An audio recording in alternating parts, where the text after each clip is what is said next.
welcome to Aamina Samayal. Today நம்ம சமையல்ல இன்னைக்கு என்ன சமைக்க போறோம் அப்படினு பாத்தீங்கன்னா கோதுமை மாவு வாழைப்பழத்தை வச்சு ஒரு சூப்பரான ஈவினிங் ஸ்நாக்ஸ் ரெசிபி தான் ஃபினிஷ் பண்ண போறோம்.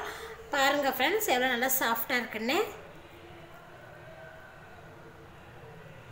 வேலைக்கு போயிட்டு வரவங்க ஸ்கூலுக்கு போயிட்டு வரவங்களுக்கு ஈவினிங் இத போல செஞ்சு கொடுங்க. நல்லா விரும்பி சாப்பிடுவாங்க.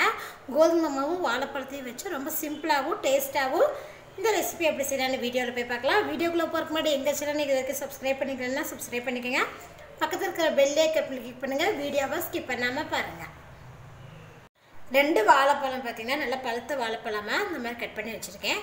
இது கூட 1 கப் கோதுமை மாவு, 3/4 கப் அளவுக்கு சுகர், 1/4 கப் அளவுக்கு தேங்காய் துருவல்.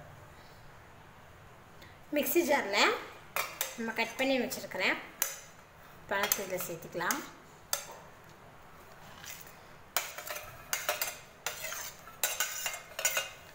இது கூடவே தேங்காய் துருவல், சுகர் இதை க்ளோஸ் பண்ணிட்டு நல்லா பேஸ்ட்டாக முதல்ல அரைச்சிக்கலாம்.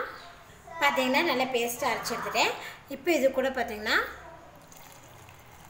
1 கப் அளவுக்கு காய்ச்சின பால் சேர்த்துருக்கேன் ஃப்ரெண்ட்ஸ். இது கூட நம்ம எடுத்து வச்சுருக்கிற கோதுமை மாவு சேர்த்துக்கோங்க. இது கூட ஒரு பிஞ்ச் அளவுக்கு உப்பு சேர்த்துக்கோங்க. சேர்த்துட்டு இதை அரைச்சி எடுத்துக்கலாம். பாருங்கள் நல்லா அரைச்சி எடுத்துட்டோம். இதை வந்து ஒரு மிக்சிங் பவுலுக்கு நம்ம மாற்றிக்கலாம். கரண்டி வச்சு இதை நல்லா கலக்கி விட்டுருங்க. பால் சேர்த்துருக்கங்காட்டி இந்த ஆப்பம் வந்து நல்லா சாஃப்டாக இருக்கும் ஃப்ரெண்ட்ஸ். அது இல்லாமல் நம்ம வந்து மிக்சியில் போட்டு அடிக்கிறங்காட்டி உங்களுக்கு வந்து கோதுமை மாவு கட்டி இல்லாமல் வரும். அதுக்காக தான் நான் மிக்சியில் போட்டு அடித்தேன். பார்த்திங்கன்னா இப்போ கரண்டி வச்சு நல்லா மிக்ஸ் பண்ணிட்டு பாருங்கள். பார்த்திங்கன்னா நமக்கு கட்டியாக இருக்கணும். ஒரு பேனில் பார்த்திங்கன்னா எண்ணெய் ஊற்றிருந்தேன். எண்ணெய் பார்த்திங்கன்னா காஞ்சிருச்சு. இப்போ நம்ம ரெடி பண்ணி வச்சுருக்கிற மாவு இதில் சேர்த்திக்கலாம்.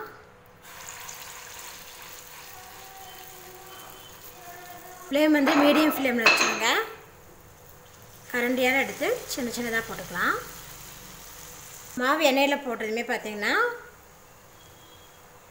ஃப்ளேம் வந்து மீடியம் ஃப்ளேமில் தான் வச்சுருக்கேன். இப்போ ஒரு பக்கம் வந்து குக் ஆகிடுச்சு ஃப்ரெண்ட்ஸ். இப்போ இதை நம்ம திருப்பி போட்டுக்கலாம்.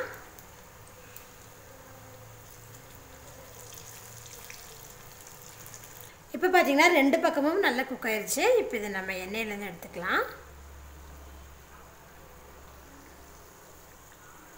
கோதுமை மாவு வாழைப்பழத்தை வச்சு ஒரு சூப்பரான ஈவினிங் ஸ்நாக்ஸ் பண்ணிட்டேன் ஃப்ரெண்ட்ஸ். ஸ்கூல் விட்டு வரவங்க வேலைக்கு போயிட்டு வரவங்களுக்குலாம் ஈவினிங் இது மாதிரி ஒரு நல்லா சாஃப்டான பாருங்கள் டேஸ்டான கோதுமை மாவும் வாழைப்பழத்தையும் வச்சு செஞ்சு கொடுங்க. இவ்வளோ நல்லா சாஃப்டாக இருக்குன்னு பாருங்கள்.